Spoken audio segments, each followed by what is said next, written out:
বাতৰি পঢ়িছো সমুদ্ৰেন ভৰদ্বাজে। এতিয়া প্ৰধান বাতৰিসমূহ হ'ল প্ৰধানমন্ত্ৰী নৰেন্দ্ৰ মোদীয়ে কাইলৈ গ্ৰেটাৰ নয়ডাত চেমিকন ইণ্ডিয়া 2024 সন্মিলন উদ্বোধন কৰিব। বিদেশ মন্ত্ৰী ডঃ এছ জয়শংকৰ আজি দুদিনীয়া ভ্ৰমণসূচীৰে জাৰ্মানীত উপস্থিত হ'ব। সামগ্ৰী আৰু সেৱা কৰ পৰিষদে কৰ্কট ৰোগৰ চিকিৎসাত ব্যৱহৃত বিভিন্ন ঔষধৰ ওপৰত আৰোপিত সামগ্ৰী আৰু সেৱা কৰ 12ৰ পৰা 5% হ্ৰাস কৰাৰ সিদ্ধান্ত গ্ৰহণ কৰিছে। কেন্দ্ৰীয় গৃহমন্ত্ৰী অমিত শ্বাহ চৰকাৰী ভাষা সম্পৰ্কীয় সংসদীয় সমিতিৰ অধ্যক্ষ হিচাপে পুনৰ নিৰ্বাচিত হৈছে আৰু ভাৰতে কালি পুৰুষৰ এছিয়া চেম্পিয়ন্ছ ট্ৰফী হকী প্ৰতিযোগিতাত জাপানক 5-1 গলত পৰাস্ত কৰে।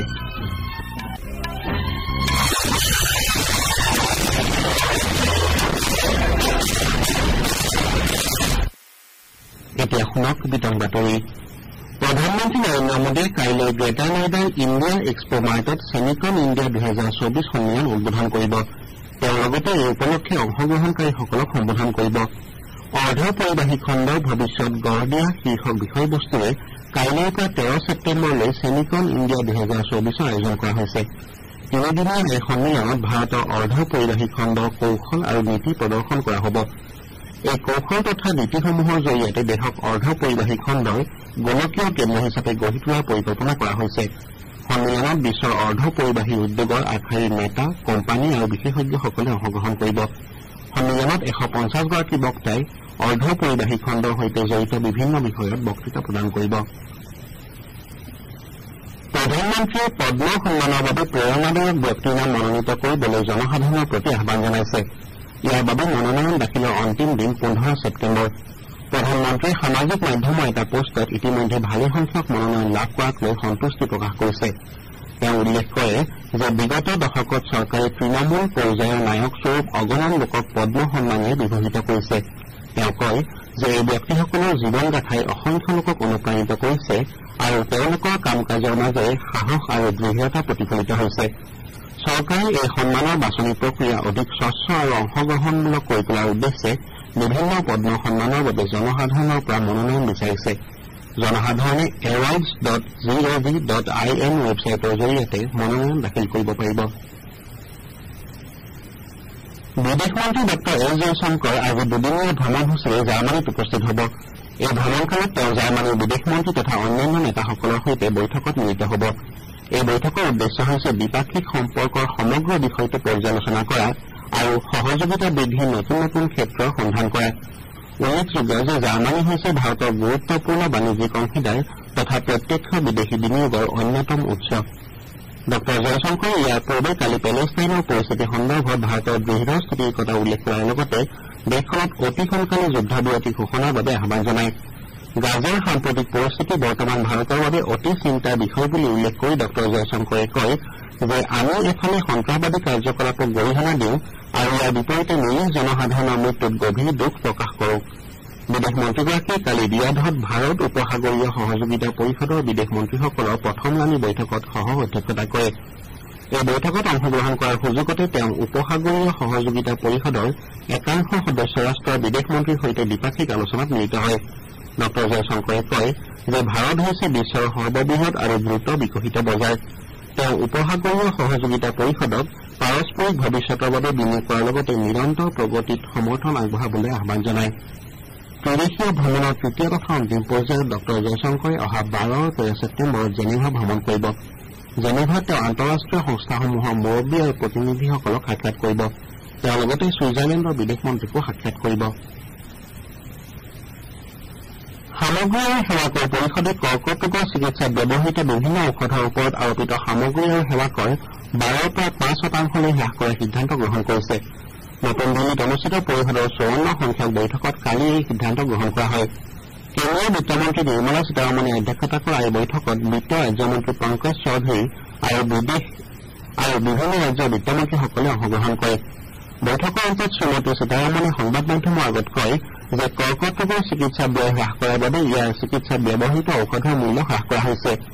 একেদৰে নিমখীয়া আৰু একাংশ খাদ্য সামগ্ৰীৰ ওপৰত আৰোপিত সামগ্ৰী আৰু সেৱা কৰ 18ৰ পৰা 12% হ্ৰাস কৰা হৈছে বুলি বিত্তমন্ত্ৰীগৰাকীয়ে প্ৰকাশ কৰে। শ্ৰীমতী সীতাৰমণে কয় যে কেন্দ্ৰ আৰু ৰাজ্য চৰকাৰৰ স্বীকৃতিপ্ৰাপ্ত তথা আয়কৰ ৰেহাইপ্ৰাপ্ত বিশ্ববিদ্যালয়সমূহৰ গৱেষণাৰ বাবে প্ৰদান কৰা পুঁজিৰ ক্ষেত্ৰত সামগ্ৰী আৰু সেৱা কৰ ৰেহাই দিয়া হৈছে। তেওঁ লগতে সামগ্ৰী আৰু সেৱা কৰ পৰিষদে জীৱন আৰু স্বাস্থ্য বীমাৰ ক্ষেত্ৰত কৰ হ্ৰাস কৰাৰ বাবে বিবেচনা কৰিবলৈ মন্ত্ৰীসকলৰ এটা গোট গঠন কৰাৰ সিদ্ধান্ত গ্ৰহণৰ কথাও জানিবলৈ দিয়ে। মন্ত্ৰীসকলৰ এই গোটে চলিত বৰ্ষৰ অক্টোবৰ মাহৰ শেষলৈ চিকিৎসা আৰু স্বাস্থ্য বীমাৰ GST হ্ৰাস কৰা সন্দৰ্ভত তথ্য দাখিল কৰিব আৰু নৱেম্বৰত অনুষ্ঠিত হ'বলগীয়া এখন বৈঠকত এই বিষয়ে সিদ্ধান্ত গ্ৰহণ কৰা হ'ব। আনহাতে বাহনৰ আসনত সামগ্ৰী আৰু সেৱা কৰ 18% পৰা 28%লৈ বৃদ্ধি কৰা হৈছে বুলি বিত্তমন্ত্ৰীগৰাকীয়ে প্ৰকাশ কৰে। শ্ৰোতাসকলে বাতৰি শুনিছে আকাশবাণীৰ পৰা।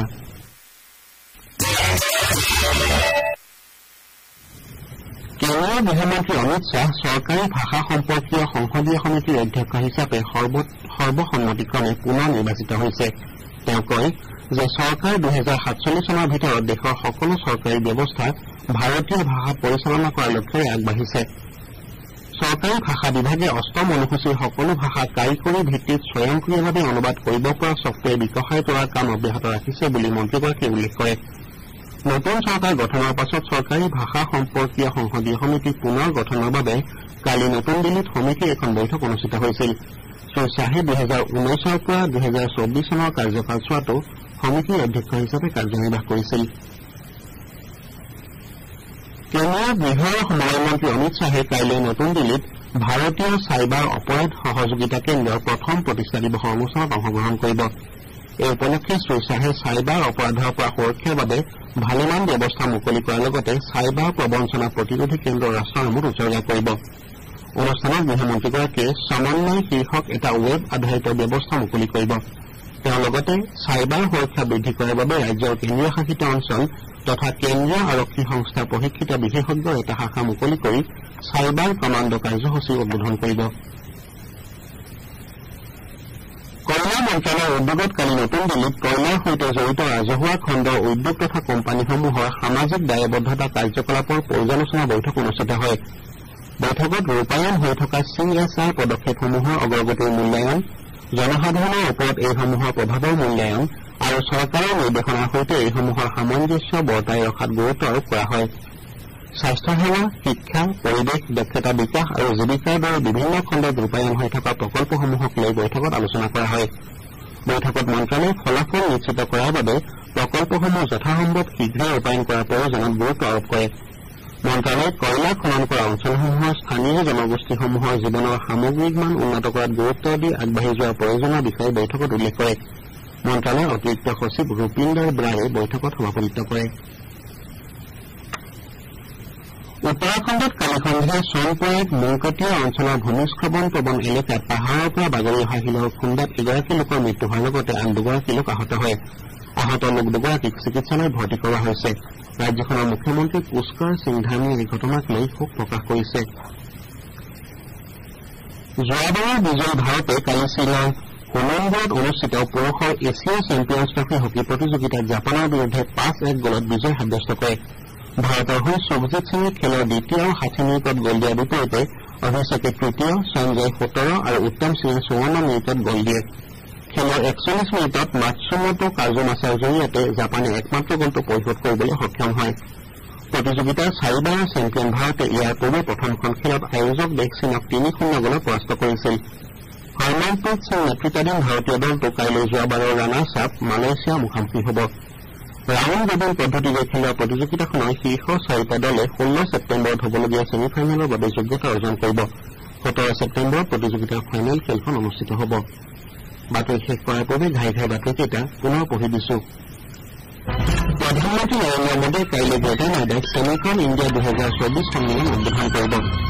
বিদেশ মন্ত্ৰী ডঃ এছ জয়শংকৰ আজি দুদিনীয়া ভ্ৰমণসূচীৰে জাৰ্মানীত উপস্থিত হ'ব। সামগ্ৰী আৰু সেৱা কৰ পৰিষদে কৰ্কট চিকিৎসাত ব্যৱহৃত বিভিন্ন ঔষধৰ ওপৰত আৰোপিত সামগ্ৰী আৰু সেৱা কৰ 12 পৰা 5% হ্ৰাস কৰাৰ সিদ্ধান্ত গ্ৰহণ কৰিছে। কেন্দ্ৰীয় গৃহমন্ত্ৰী অমিত